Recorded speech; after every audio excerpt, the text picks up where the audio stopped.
focus on. So if you want some inspiration, I suggest listening in when we talk about that. But really, it's up to you and what you're interested in.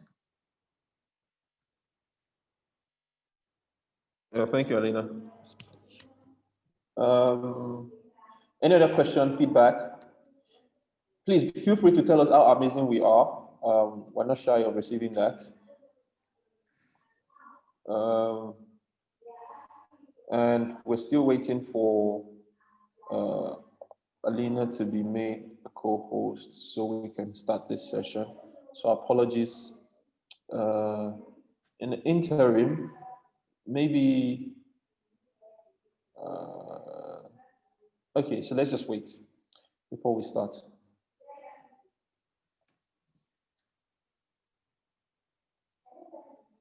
Please share your questions if you have any, and we would take it from there.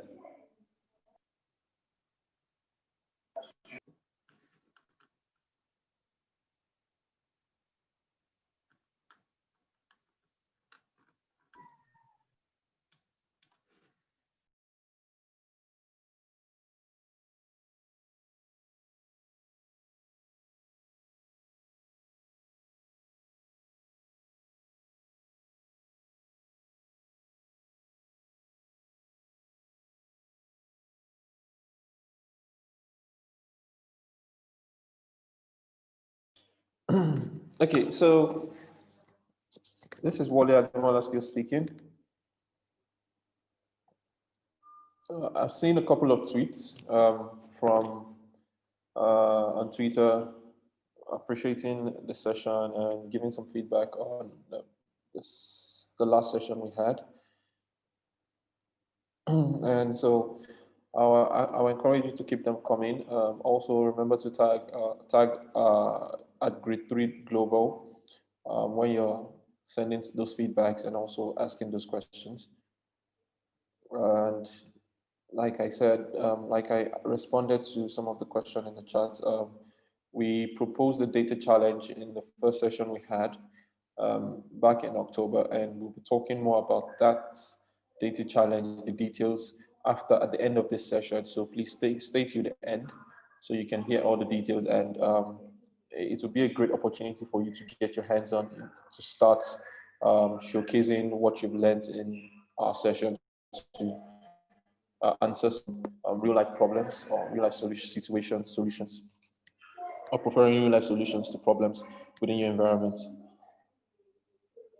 Somebody said Qgis is crashing when I'm about to change the color. That might have to do with your system capacity.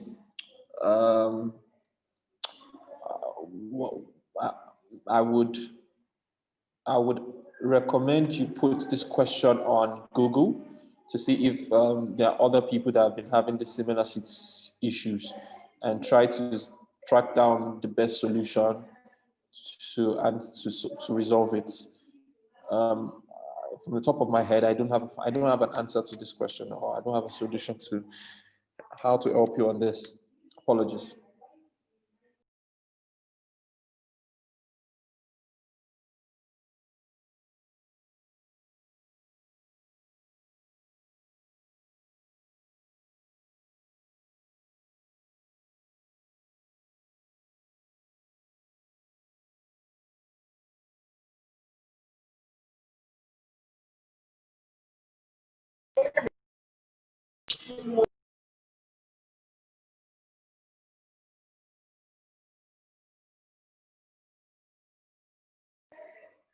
So Mohammed is asking, how do I configure my QGIS? I wouldn't know what you mean by configuring your QGIS, but better clarity around what you're trying to achieve would be helpful. I think. Alina, what do you think? Yeah, any further information would be great. If you haven't got QGIS downloaded, we did send instructions on step-by-step instructions on how you download it. And once the program's downloaded, it should be all set up and ready to go. You should just need to open the application and it should be all done for you. So if you meant something different to that, then yeah, please expand.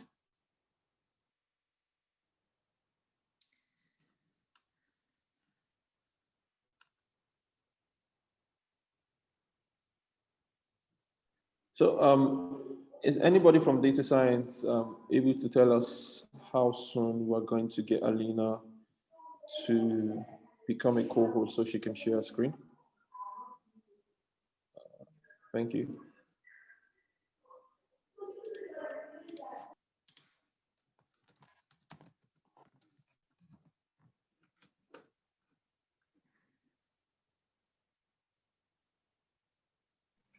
Okay, so we can just speed things up. So that's currently being sorted. Alina, could you move to the main session so that Lekon can make a co-host from there? Sure, thank you. All right, awesome.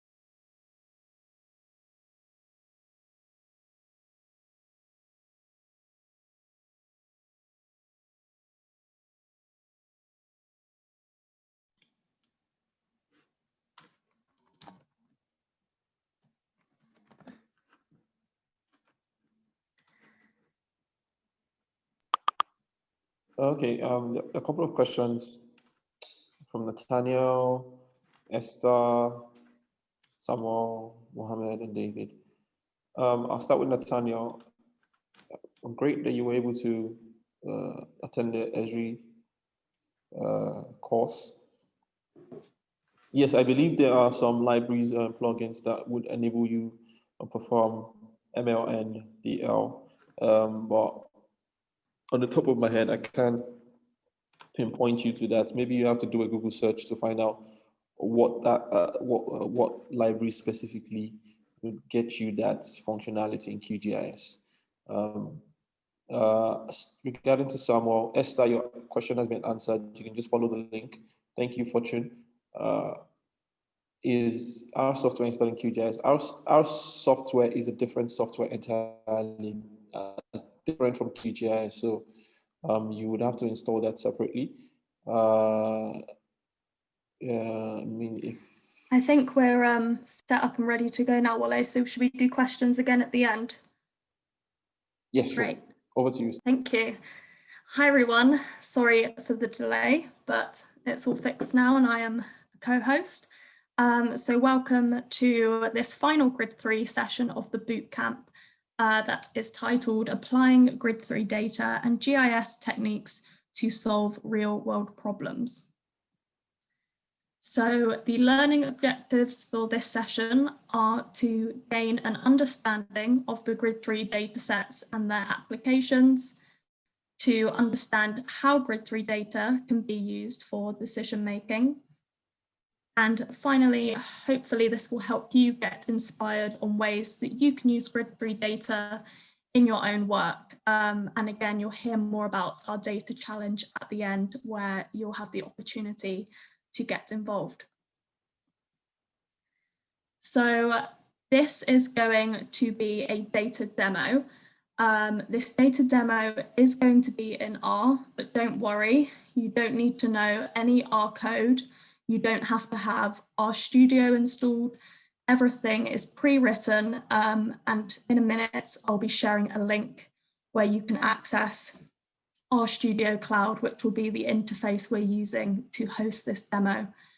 So the reason that we're using R, really, a lot of it is just personal preference. So R is mostly well known for being a statistical programming language, but recently, in more recent years, it's had a growing body of research in geospatial data being applied to it. So it's now much easier to work with geospatial data using R. Saying that, however, I know a lot of you are Python fans and use Python. And all of the things that we're going to show you in this demo today can also be applied in Python. So like I was saying, it's just personal preference, whatever programming language you are more comfortable with. And if you enjoy the demo today, a nice challenge for you may be to try and replicate some of the analysis that we show you in Python. And there's a vast range of geospatial libraries available in Python. So moving on to the aim of the demo, the aim of the session today is going to be to look at assessing coverage of schools using the GRID3 population estimates for education planning in Lagos State. So we're going to be focusing on Lagos, and we'll be using GRID3 population estimates for children aged 5 to 9, as we're going to be focusing on primary school. So that's primary school age children. We'll also be using GRID3 ward and state administrative boundaries, which are going to be a vector data set.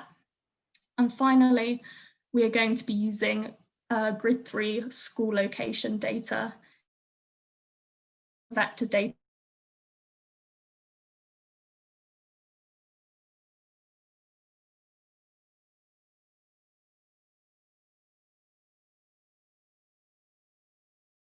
To open RStudio Cloud, and it should allow the code in Rivers. If for some reason you can't open that link or you can't access RStudio Cloud, don't worry. You can use the link below, which will open up a HTML file where you can follow along and just read along with the demo. And if for some reason you can't open either of those, feel free to just watch as I go through the demo in RStudio Cloud. And all of these links will stay valid after the session. So you can all that in your own time. You can just watch for now and go back in your own time.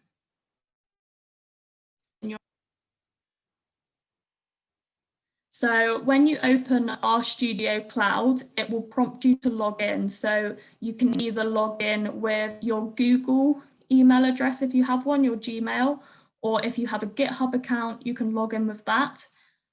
So use your email address to log in and do that.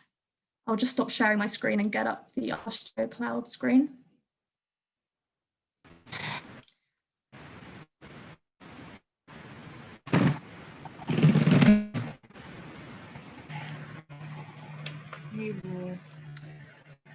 So we'll just give everyone a few minutes to try and log on with that first link to get onto RStudio Cloud.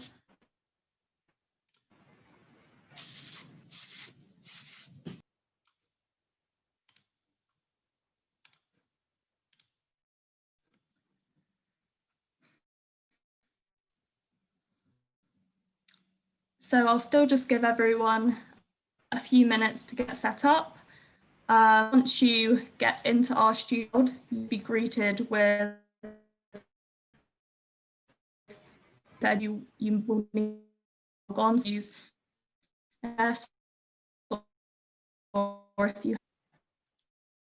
if you're following along with the second link, if you can't access RStudio Cloud, you can follow along with the HTML file, and that will look something like this tab. So this is just a nicely packaged up file that displays everything that we're going to go through in this demonstration. But if you can, I recommend using the RStudio Cloud link.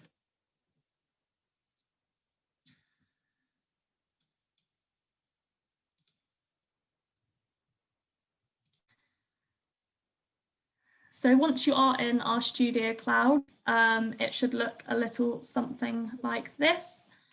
On the left-hand side, you should, if it isn't already open, this will be where the code will be displayed. And you may need to open this in this bottom right-hand window. Great. But just give me 2 seconds whilst I wait for mine to reload.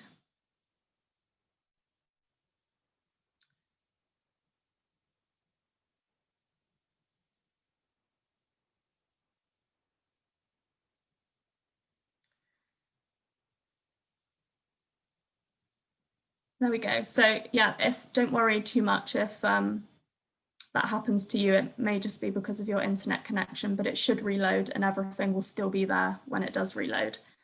So in this bottom right-hand window, this is the Files tab, and you may have to navigate to the project GRID3 or DSN. So click on that project, and inside you will see two files. So there is one folder for this, and there's another file called Assess RMD. So click on that, and it should open up this file you are seeing in my screen on the left-hand side. You may also have the console open, which is, if you wish, where you can just free code. We don't need that for this demo, so I recommend you minimizing that bottom console just so you can see the code that we're clear this file open. .rmd stands for R Markdown, and R Markdown is a really useful way to document and write code within R in a format that can be easily replicated and reproduced by other people. So I know a lot of you are Python users, so this is quite comparable to a Jupyter notebook in Python. So in this top right-hand box, you have your environments window, and that is where any objects or data sets that you load in R will appear. So you'll see that as we go along.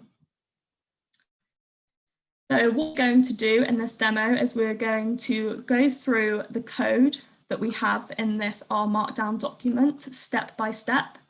And within the document, you can run the code chunks. So we're going to go through together, run the code and try and solve the question that we're trying to answer.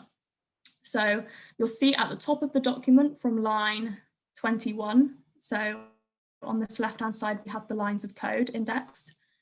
Some introduction into what we're doing. So we want to assess education coverage for children in primary schools in Lagos State. And we're interested in finding out which areas are overstretched with a high number of children of primary school age per school location.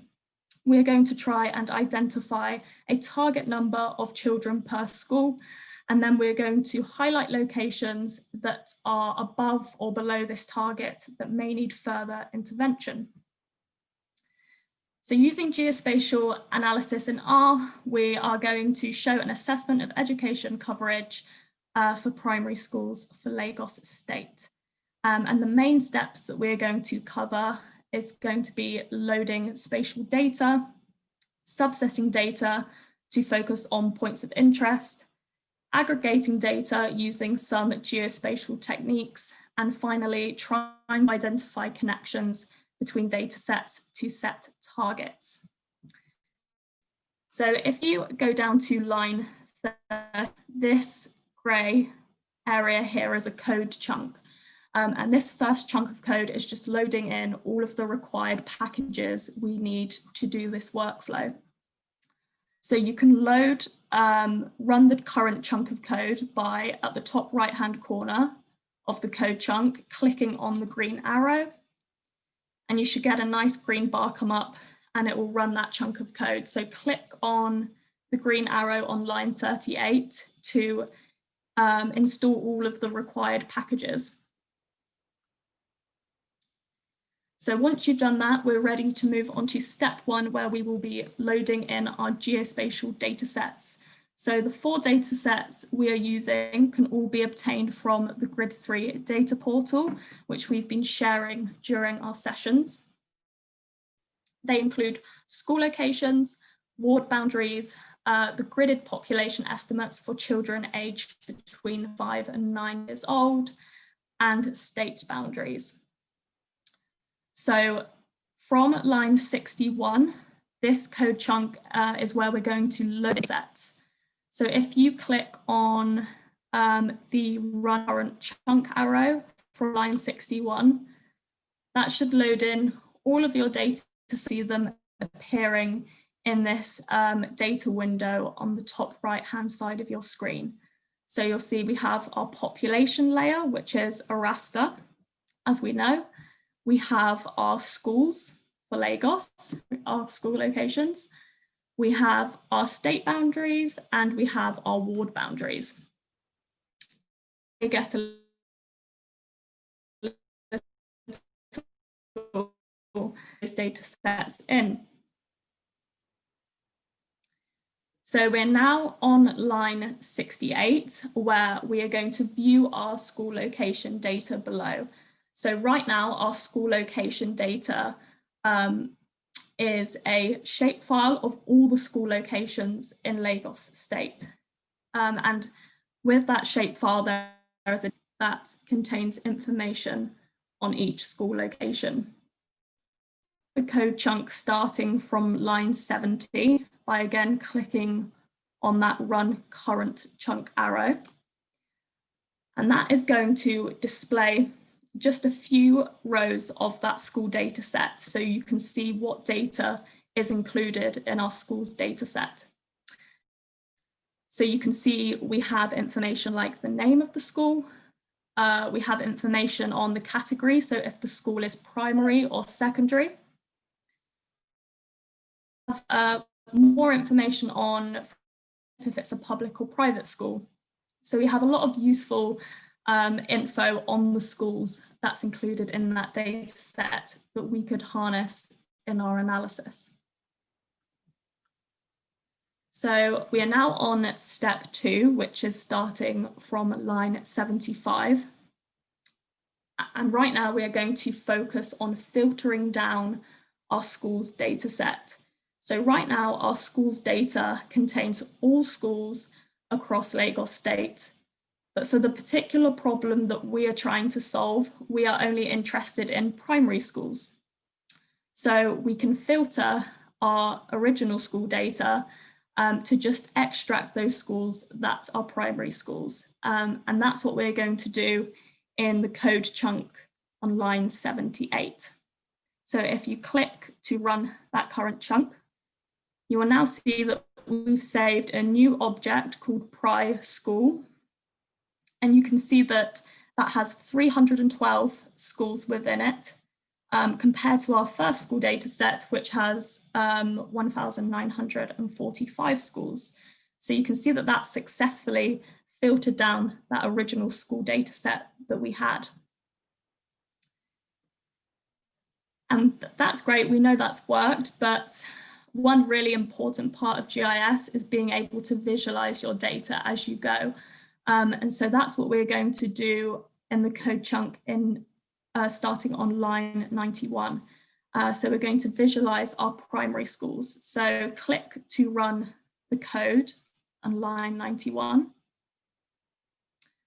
I've missed a chunk. So no, we're on line 82,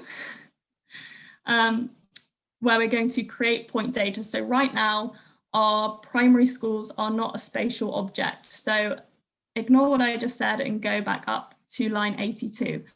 So first of all, we need to do a step where we convert our primary schools that we just filtered into a spatial object. So run the code chunk starting on line 85, and that is going to create a spatial object that's exactly the same as that previous primary school file, but it's just now got the spatial element, which allows us to map it. And now you should be ready to run the code beginning on line 91, which will allow us to visualize that data. So click and run that code chunk, and you should be greeted with an interactive map like the one showing on my screen now. So what that piece of code has done is it has taken those primary school locations and also our state boundaries for Lagos, and it has mapped it against a nice satellite image. And with these maps, you can click and drag to pan around them, or you can use the buttons in the top left corner to zoom in and out. So you can see the orange dots are showing us where those primary schools are located. And all of that information that we viewed earlier in our table is actually available on these point locations. So you can click on a point and you will see all of the information that was shown on that table before, so information on if it's a public or a private school. All of our schools are going to be primary because we filtered the data set, and you can view all of that information on the map.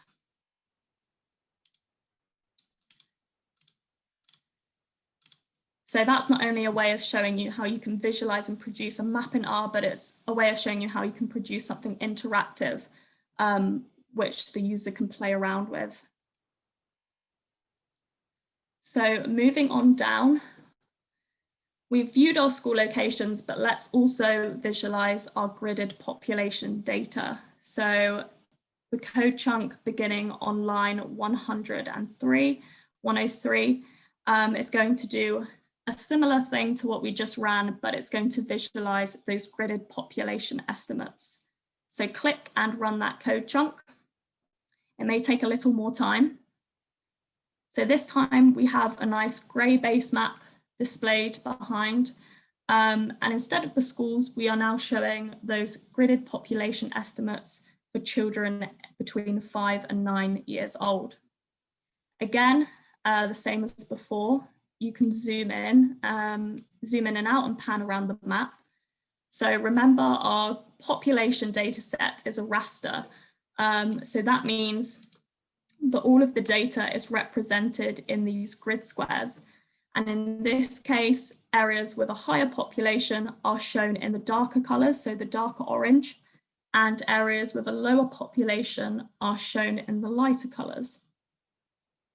So there we can see our gridded population estimates of children aged between 5 and 9, which we're going to compare to our primary school locations.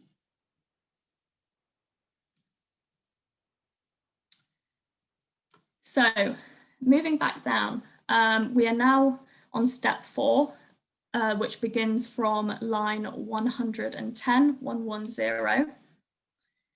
What we are really interested in doing is looking at primary school coverage across Lagos State. So what we want to do is estimate primary school catchment areas. And a way of doing this is by computing a method called Voronoi polygons. And now Voronoi polygons, there is a link in the code where you can go to get more information on what these are.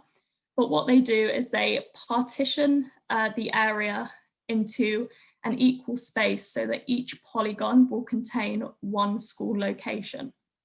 And we'll visualize that in a second, where it should be easier for me to explain to you what this method is doing.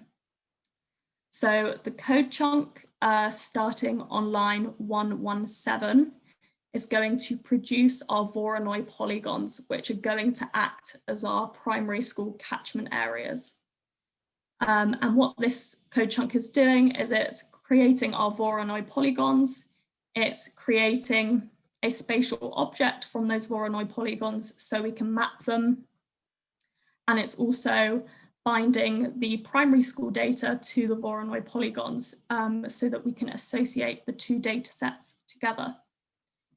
So click on that code chunk starting from line 117 to create those Voronoi polygons. And you may get this warning appearing below, but don't worry, it still worked. It's just a warning. And you'll see that in your environments window in the top right-hand corner, we now have a nice Voronoi object, which are going to be those catchment area polygons. So as we did before, we are going to visualize these polygons on a map. So run the code beginning on line 127 to map this data set. So what we are seeing here are those Voronoi polygons, which are these shapes with the gray outline that we just produced. And we are also seeing our primary school locations in orange. So what the Voronoi polygons have done is they have split up Lagos State so that each school location has its own catchment area. And you'll see that the polygons are bigger in areas where there are less school locations. So those schools have a wider catchment area or coverage area. And in the more urban areas, the polygons are much smaller because the schools are closer together. So again, you can zoom in and zoom out and pan around on this map. And you'll see that for locations where points are close together, how the Voronoi polygons work is they will take the midpoint between those locations to split up the space. So in this example, this school location has this catchment area, and this school location next to it serves this catchment area. So that's a quick and useful way to get some estimates of the coverage of school locations. And one thing that I should note is, again, we've used a grey base map to display behind the data. But if you hover over this layers button on the interactive maps, you should be able to update that base map. So we can update it to a topographic map, or we can update it to OpenStreetMap, which has more names of places and features like roads included.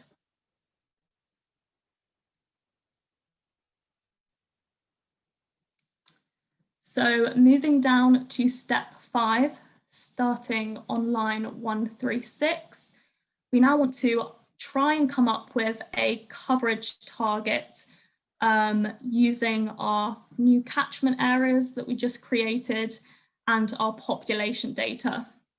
So what we want to do is try and find some outliers in the population per primary school and set a target. So what we want to find out is how many people fall within each of these catchment areas. So we want to get our gridded population, and we want to sum the total number of people within each of these catchments. And we're going to do this using a method called Zonal Statistics. And Zonal Statistics is a quite well-known method to either calculate the sum or the mean or the minimum. So statistics using a raster data set and a vector data set to define boundaries. And Wale actually covered this in the QGIS session before. So if you want to go back and try that in QGIS, it's included in the written instructions there. Now, for the purpose of this demonstration, the zonal statistics function actually takes quite a lot of time. So we've actually already run this previously, and you're going to be loading in a pre-made zonal statistics. So this is what these two hashed grayed out areas are what the code would be to run the zonal statistics. But as we've already done it, we will just be reading in that pre-made data set. So run the code chunk starting in line 146 to load that zonal statistics data set. And you'll see a snapshot of that data set displayed below. So this ID column is relating to those catchment areas. So our Voronoi polygons up here, they each have their own ID. And this ID is displayed in the table here. And then this column, Lagos POP 5 to 9, is telling us the total number of people or children aged between 5 and 9 that fall within each of those catchment areas. So for example, from this table, we can see that the catchment area with ID 1 has almost 7,000 children in it. But the catchment area with ID 2 has much more, so that has over 13,000 children within it.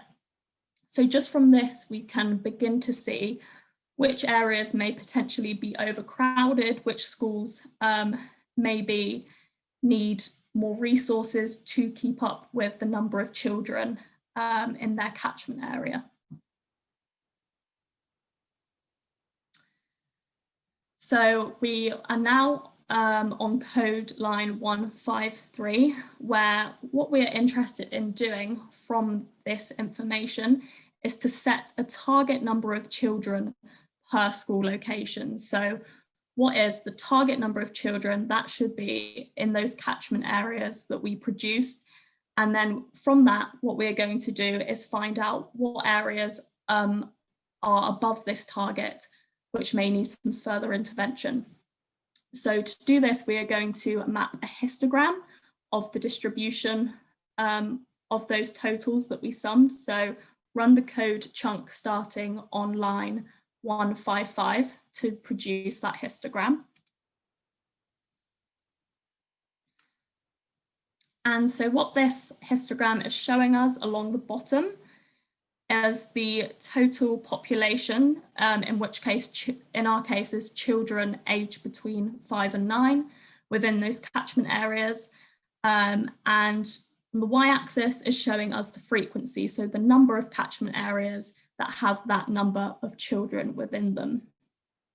And so from this, we can see that the majority of catchment areas have below 2,000 children, so between 0 and 2,000 children within them. And this red line is at the 2,000 children mark.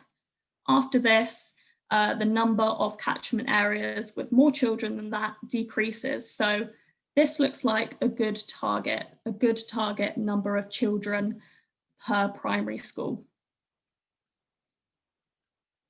So now that we have our target, our final step is going to be trying to identify areas above this target. So what of those catchment areas that we created have more than the target 2,000 children per school, as these places may be overcrowded, so they may be good places to recommend for further intervention. So what we're going to do is subset the data to include only those catchment areas above the target. And we're doing this in the code starting on line 169. So what we will do at the beginning is join our catchment area polygons to our zonal statistics table that we produced, and then subset and filter the data to find catchment areas above the target of 2,000 children. And then finally, we are mapping those areas on the interactive maps that we used before. So run that code chunk starting from line 169. And so here what we can see are areas in orange are those catchment areas that have above the target of 2,000 children aged 5 to 9 per primary school location. So we can now clearly see on our map those places that may need targeted further interventions, such as more teachers or new school locations to try and cater for all those increased numbers of children.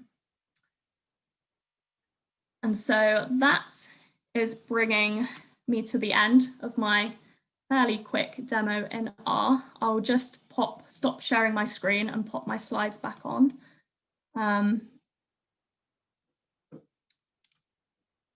I hope that you managed to follow along with that, but if you didn't, as I said at the beginning, all of these links will be valid after the session, so you should be able to go on them and access them whenever you want. And again, if you do want to transfer any of this over to Python, then you're more than welcome to. And if you do that, please let us know. It would be great to see. So yeah, that session covered using R to load in spatial data and to analyze it to solve a problem. And I believe I'm now passing back over to Wale, who is going to talk about the data challenge. Okay, thank you, Alina, for running through that as detailed as quickly as possible. I hope that we've been able to get as much insight into how to perform geospatial analysis from a programming point of view. And like what Alina said, you can replicate the same analysis using Python. And if you know your way around utilizing Python, they're very simple analysis that we've done here in R, which you can easily reproduce in Python. Next slide, please. And now we're going to be talking about the data challenge. Now that we've gotten to the point where we've given you an overview of how to perform geospatial analysis from a user interface point of view, and also from a programming perspective, we want to leave you with some brain teasers as to some projects that you can get started with in terms of utilizing your new skills that you've acquired in this training. And in our opinion, the best way to learn is by doing. So you can conduct your own geospatial analysis using the GRID3 data sets, which are freely available. And with the knowledge that you've learned in our sessions, you can begin to start providing some nice solutions to some of the problems that are within your environment or within the country. So what we are expecting for the data challenge is for you to pick a sector of application from the list below, which includes health, food security and agric, finance and transportation. But for transportation, we are restricting you to focus only on Lagos, knowing that Lagos is one of the mega cities in the world and has a lot of transportational problems that you would find yourselves handful to solve in the short period of time you have to complete the data challenge. So pick one of the sectors as indicated in the slides. Identify one real-world challenge or key questions that you want to answer. You would realize that in the demo sessions that we've done today, we started with a question that we wanted to answer, and we utilized the geospatial analysis to answer those questions. So you have to start with a question. So you look at a real-world challenge within the sectors you've picked and identify the key questions you want to answer. Then after identifying the key question you want to answer, that would guide you towards knowing that data sets that you would need, and also give you some insight into the kind of analysis or geospatial analysis that you might want to conduct. So you're going to be utilizing the GRID3 data sets and some other data set that you might find. So we're not limiting you to just using just the GRID3 data sets. Please be as free as possible to utilize any other data set that you might have or you might come in contact with to help you answer the questions that you've posed. For the GRID3 data, you can access them through grid3.gov.ng, and they are easy to download, straightforward. Just to remind you, under the GRID3 platform, we have 4 core geospatial data layer. The first one is the population. The second one is the administrative boundaries down to the ward level. The third one is the comprehensive settlement. So we've mapped out all settlements within the country. Then the last one is the point of interest, which includes health facilities, school locations, water points, farmlands, road. The level of completeness to this data vary in terms of points of interest. It varies across the country, but you get the full, at least a rich data set that you can get started with. Then the fourth, on the fourth bullet point, what we are expecting you to do is to produce some geospatial analysis, preferring a solution to the problem identified, and document this in a report presenting your analysis. So that's very straightforward, I think. You identify a real-world challenge, pose a question, look for data that can help you answer your question, and perform some geospatial analysis to prefer the solution, or to prefer the solution to the question you've identified, and document this in a report, which you would then submit to us. Next slide, please. For your analysis to be successful, please pay attention to this. For your analysis to be successful, your report must include or consist the following aspects: a brief problem statement. So you have to be explicit in your problem, in the problem you're trying to solve, in your problem you identified. you need to give us a clear understanding of the methodology of the proposed solution, the expected impact of the proposed solution, the stakeholders that might be interested in applying your solution, and how different your solution is from existing solutions. These are a list of information that should be included in the final reports that you're going to be developing and sharing with us. And if you look at it carefully, it helps you structure out your flow of thoughts. The methodology obviously is important. This is where you document the geospatial analysis that you've done and how and the details of how you arrived at the solution you proposed. The expected impact focuses on you looking at from more broadly around how the solution you've proposed provides that impact within the community, not just doing the analysis itself, but also looking at the real life application of the solution you're proposing. And obviously, for a solution, we're not expecting these solutions to sit on the shelf. And as such, you have to identify stakeholders that might be interested in your solution. Potentially, solutions that you come up with might be pitched out to some stakeholders that would adopt these solutions to solve the problem that you've identified. If your solution is a top-notch and actually ingenious in itself, and as expected, we don't want you to replicate already existing solutions, and that's why we've included the fifth bullet points, which allows you to explain how different your solution is from an existing solution. So if a solution is already existing, why recreate it in itself unless you're adding something different or bringing something new to the table, or extending that solution beyond its current capacity? Then there is no need to replicate a solution that is already existing. So that's our criteria. That's the criteria we're going to be using to access your data challenge submissions. Next slide, please. Yes. So you already know, we participated in the last data science bootcamp, which was more of physical interaction in 2019, and we did the data challenge, and we announced some winners for the data challenge, of which some of their solutions have been published on the GRID3 website.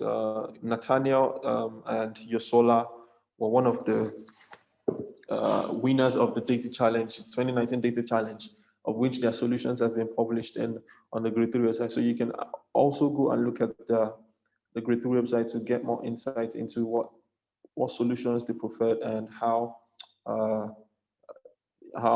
they performed the geospatial analysis on their solutions to arrive at some nice results. The prize specifically that we're going to be giving out for winners of the data challenge is more of a feedback and a review and feedback on skills and analysis. We understand that one important way to learn or to improve yourself is to receive feedbacks and receive detailed reviews on what you've done. So we're going to be providing that from technical experts like ourselves, and also we're going to be featuring the winners of the data challenge on the GRID3 website, which is viewed across the globe. And like I said, your solutions might be picked up by one of the stakeholders that are constantly looking for how to propose solutions to problems within the country, and maybe even not in Nigeria, maybe in a different country. The solution might be picked up. So that visibility, we create that visibility for the solutions you've created on our website, and also personally, also we create more visibility for you because we're going to be featuring you on our Twitter handles, on our social media, and on our website. So those are the prizes for winners of the Data Challenge, and you can get more testimonials from Yosola and Nathaniel if you get to know them, if you know them, or you know people that know them, and they will tell you how exciting this experience is from their perspective. Of which some of the feedback they've documented on the GRID3 website in itself. Next slide, please. Yes, this is the most important aspect. The deadline for the submission of the data challenge itself, the data challenge result or submissions is 21st of November, which is, okay, so I think we're going to revise the deadline, knowing that we anticipated the submission to be the 21st of November as at October, when we hoped to have released or opened the floor for data challenge participants to get started with the analysis. But knowing that we are currently in November, let's say December, the deadline will be 21st of December 2020 instead of November. So please take note of that. The deadline for the data challenge will be 21st of December. And for you to have fully submitted the data challenge, you should email on or before that date to the email address, that's alina.game@flowminer.org and wale.ademola@flowminer.org. Email both parties with a PDF format of your final reports. So that is your final report we're going to be looking at to mark based on the criteria. And it is after we've selected the winners of the data challenge. So please be very concise and please reports. It will now get into the nitty-gritty of looking at the trickling down to the source data or the source file of the analysis that you performed, and trying to give you some feedback on that in itself. I think everyone that is listening.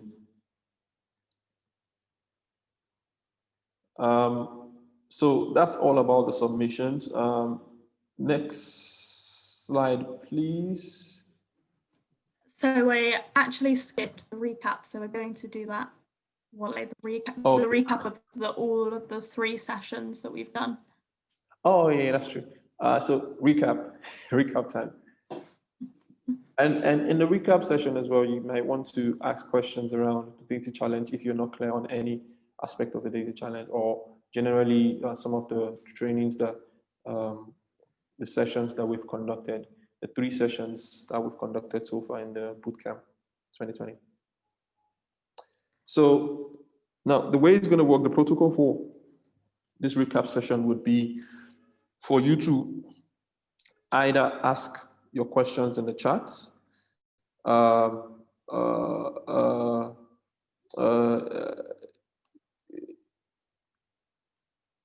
okay. Oh, sorry.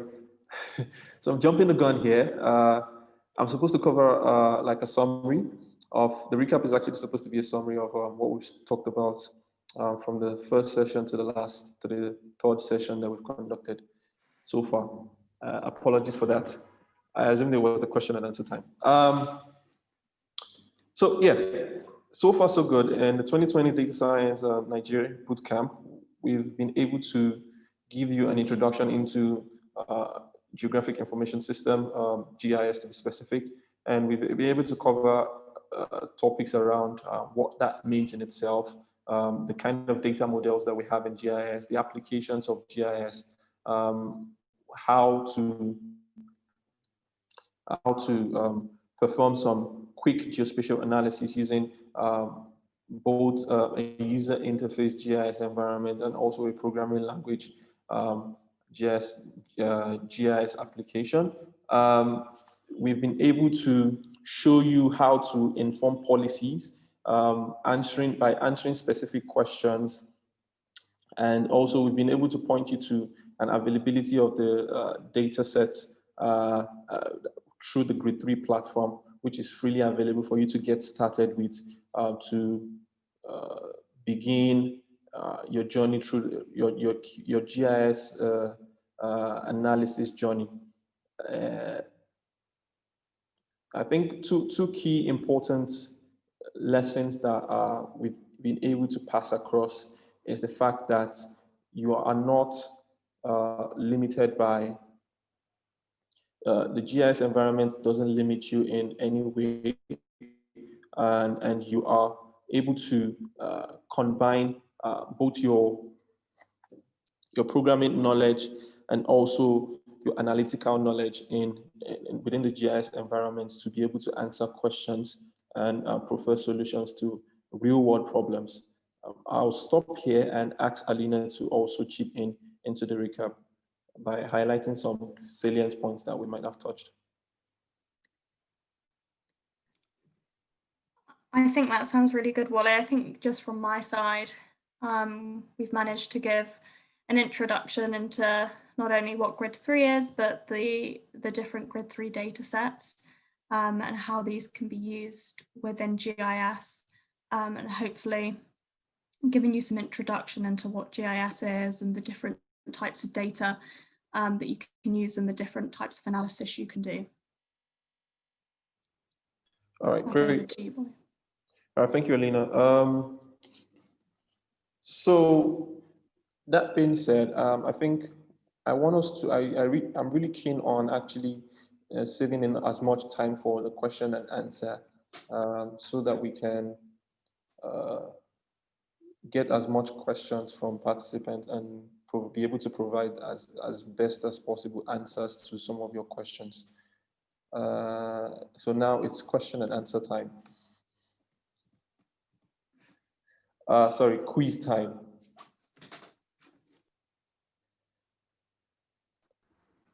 Right, I think that's fine. Alina, can you stop sharing so I can share my screen, please?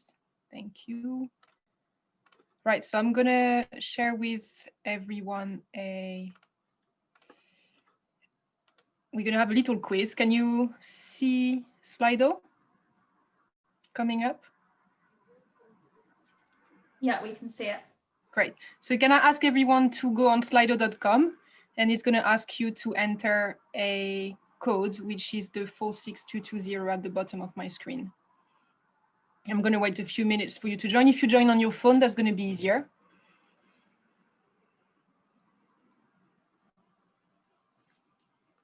Basically, what we're going to do now is Wale and Alina gave you an introduction on the principle of GIS on the first session. Then we went through some QGIS and some R coding. And we just want to make sure you guys got the key learnings. So we're going to ask you a couple of questions, and then we'll have about 45 minutes for Q&A. So we can really spend the time to go through any doubt and questions you have.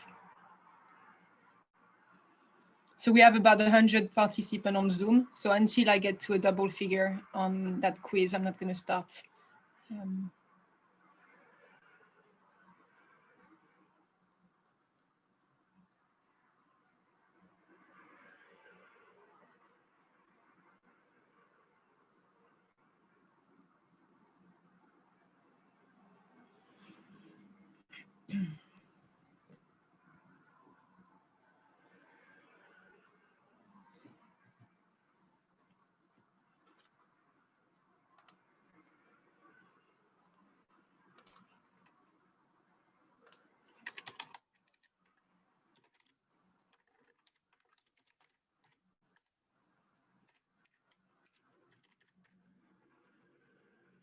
If you go on slido.com and then enter the 46220 code, they're asking you to enter the right quiz.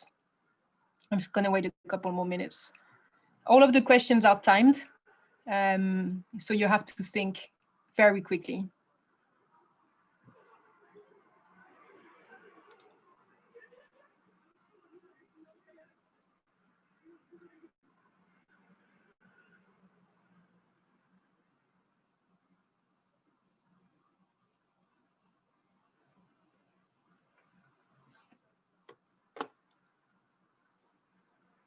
I'm going to start in a minute.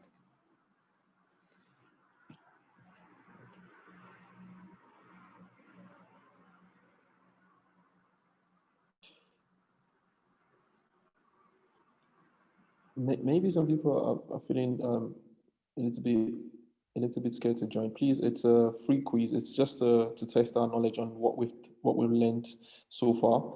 So please feel free to join and participate in it. They're fairly simple questions which you should be able to answer. And please don't feel intimidated in any way to join and answer as many questions as possible. Thanks, Wale.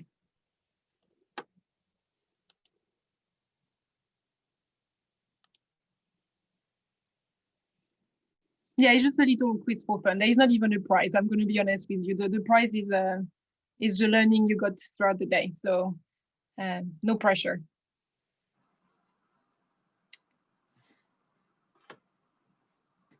Shall I start now? Alina, Wale, what do you think? We've got 66 people registered. Well, I think we can have a start at it now. If you've not joined now, well, apologies, but I think we have more than half of people in the session. At least. Yeah. Cool. So it's going to be very simple. The question is going to appear on the screen, and then you just have on your phone to select the appropriate answers. So let's get started. And you can see you have 15 seconds to answer that question. And after the end of each slide, we'll give you straight away the answers. Some can be more than one answer. Okay. So the actual answer is the gridded population estimates at 100 by 100 meter resolution, as well as the mobility analysis. So as FlowMinder, where Wale, Alina and I work, we are specialized in mobility analysis. So we, as GRID3, there is a lot more applications that we're doing, including the development on gridded estimates. We also do harmonization of boundaries, point of interest, capacity strengthening is a key one. So events like this is a priority for us to make sure that there are more people in the countries we work with who can work with geospatial data. And another type of activities we do is the support in producing geospatial, like modernizing census. So we're working in country to actually deliver geospatial data-based censuses. Right, next question. So out of this question, which of the following can be answered using GIS? And you've got 20 seconds.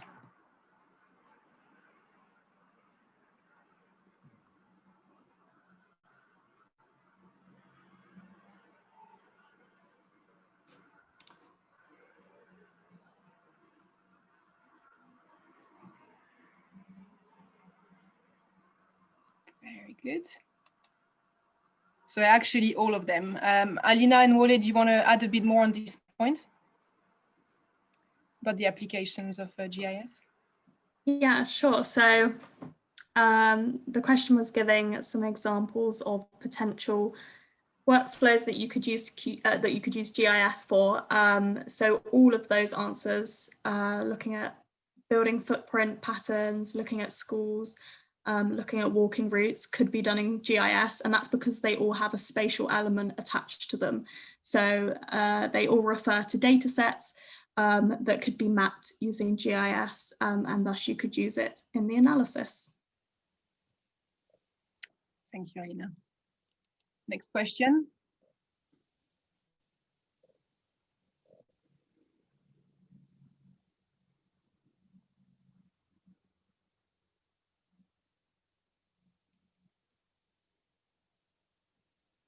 Right, so GIS stands for Geographic Information System. I realize some of the question, actually the timing is really short. I'm sorry guys if I'm putting pressure on you. I'll, next time I'll actually add more time.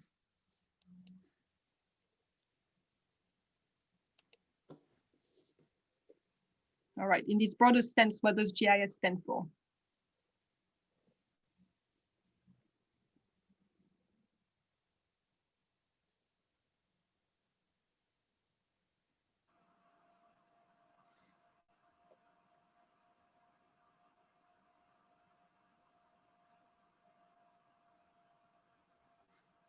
Not bad, not bad. And the answer is a system to capture, store, manipulate, analyze, manage, and present all type of geographic and spatial information. So some of these questions might seem pretty straightforward. The reason why we're asking them as well, like feel free to put in the chat anything that is actually confusing. So the opportunity while we're doing the quiz is for you to reflect on what you've learned. And if there is anything you're not sure about, just put them in the chat and then we'll have the Q&A for the rest of the session when we can cover them. Right, I'll move to the next session, second question. So which data model is used for gridded population estimates? You've actually got 2 answers there, not 3, sorry.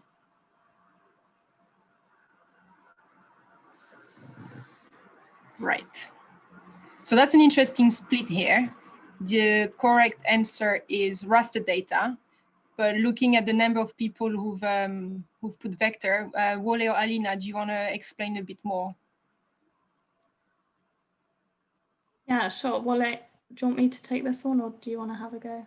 Yes, please.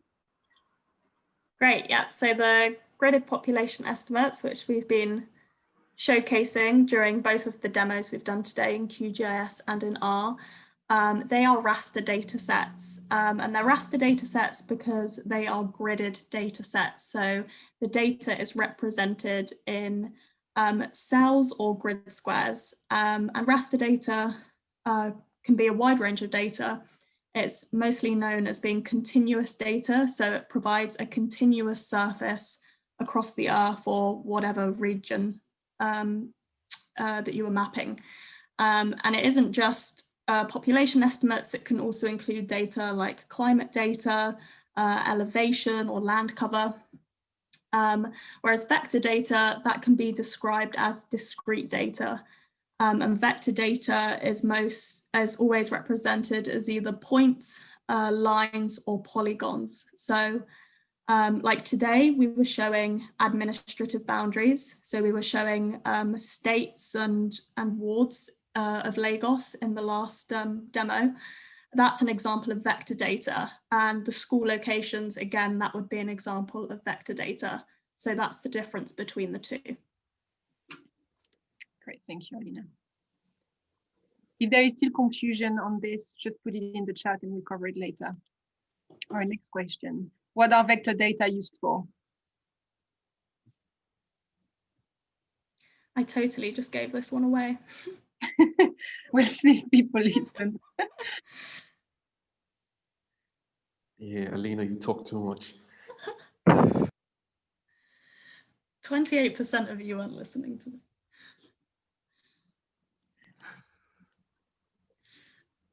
All right, next question.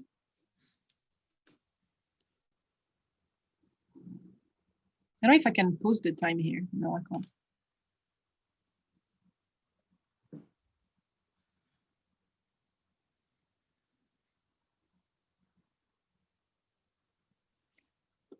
Right. So interesting split here again. Wale, do you want to take that one? Do you want to explain the difference between the two? Okay, so thank you very much, Alina, Sophie. So zonal statistics is used to calculate, to generate like statistic information of within a specific region. And in this case, the question is to calculate the number of people from a population raster that fall within a set zones in QGIS. Which tool would you use?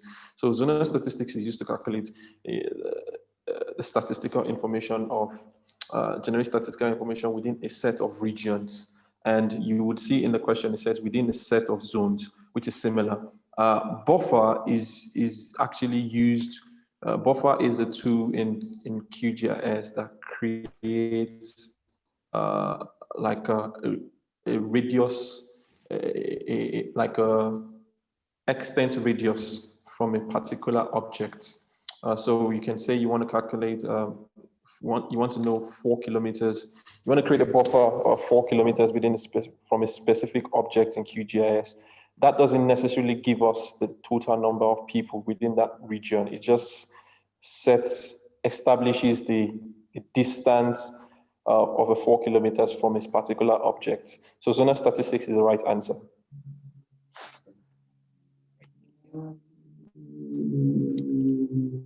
Right, next question. The buffer tool can be used to create zone around which type of data?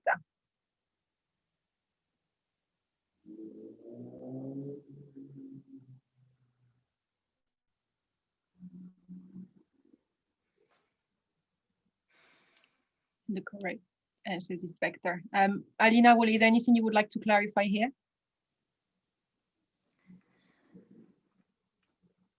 No, I think that's Wale just explained it briefly. So yeah, you would use vector features like points to create buffers around them rather than a raster data set like population.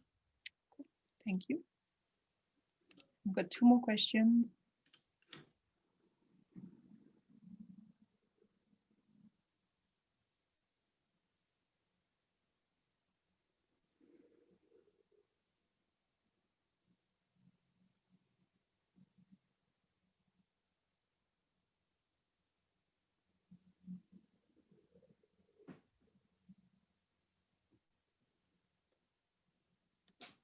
So that's the second answer.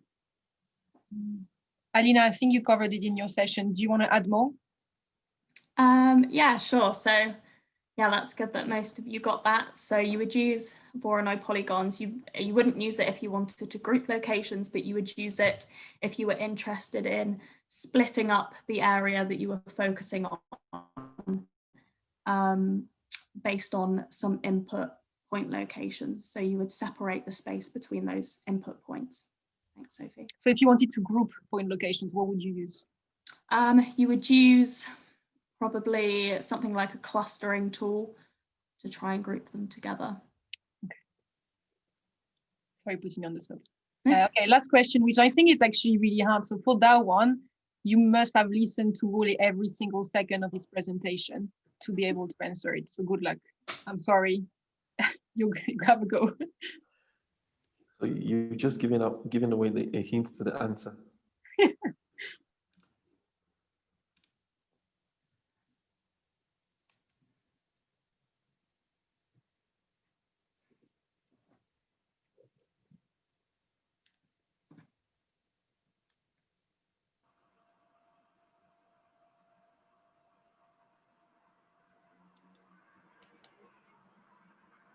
Not too bad.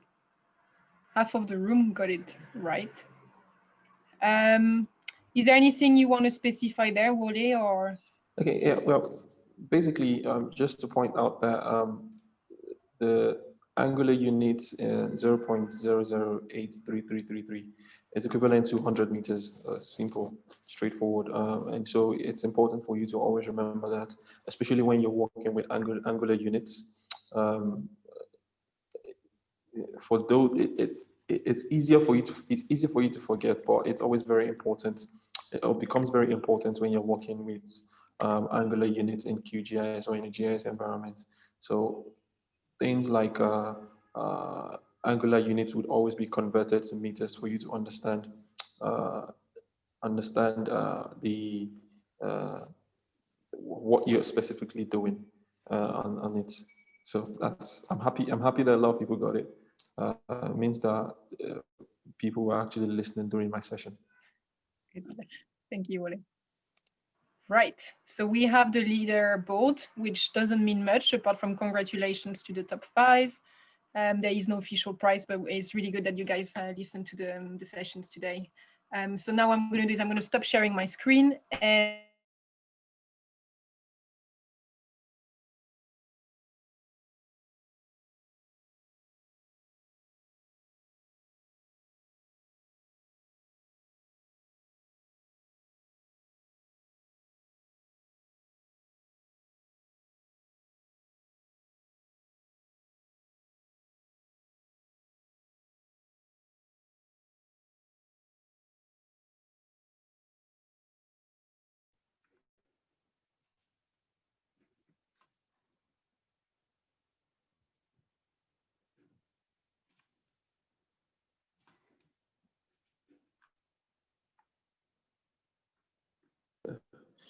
So I see some questions already in the chat. Alina, do you want to take this one from Emmanuel? Sure. So the question is, can QGIS be hosted on the cloud like a collab? If yes, please share link. So can QGIS be hosted a bit like the RStudio Cloud demo that I showed earlier? So I actually believe QGIS Cloud does exist. I don't want to talk too much about it because I haven't actually tried it out myself. So maybe this can be a nice experiment for you to try it out, and please let us know how you get on with it. I think you can use it as a plugin within QGIS. So if you just Google QGIS Cloud, I think